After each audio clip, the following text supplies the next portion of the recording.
Hello Farmville, I'm Sean Winder, and this is Lost Not Found, a series where I go around Farmville and ask people about what their favorite lost media may be, both in and outside of Farmville. Now, what classifies as lost media could be either, say, a movie that you've watched, or a game that you've played, or a TV show that you've watched, a book you've read, a store that you've gone to, all that either wasn't preserved properly or you can't access it anymore. So today, I am here at Hampden-Sydney with, would you like to introduce yourself? Danielle Ion. I am the Archival and Digital Projects Librarian. I am from Pittsburgh, Pennsylvania originally. I moved down here to Farmville when I took the job at Hampden-Sydney in February of 2024. So I am not super familiar. I'm learning as I go and everything. I can say that Hampden-Sydney tends to be obviously a topic for which I look into and that I'm archiving the materials for. And Hampden-Sydney tends to have a lot of lost media in that sense. I'm only the second archivist in the history of the college, so there are several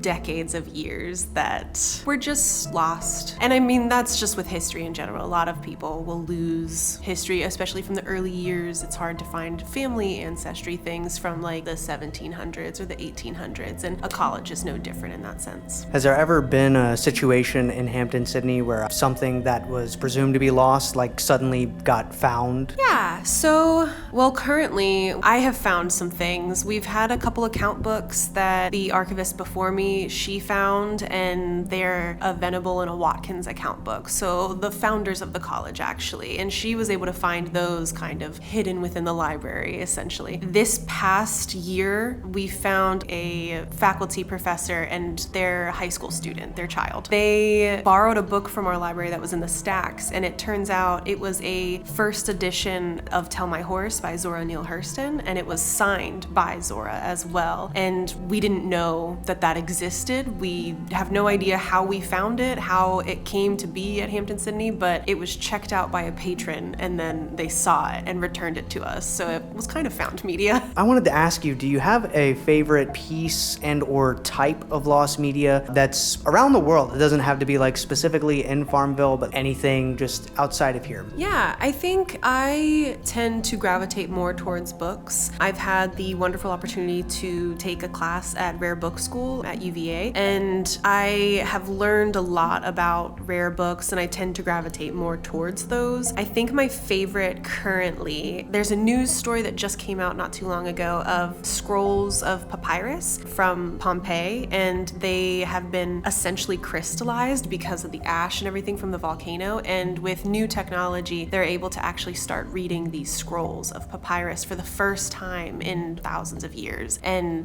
that's something that's really cool. We tend to recycle books and paper and things like that. So even Egyptian mummies, they were sometimes wrapped in papyrus that was plays or stories and things like that. And with that same technology for the papyrus scrolls from Pompeii, they're actually able to read plays on mummies as well now too, which is really cool. One more question before I let you go. What would you say is the best and worst cases for archival of like any lost media that you know of?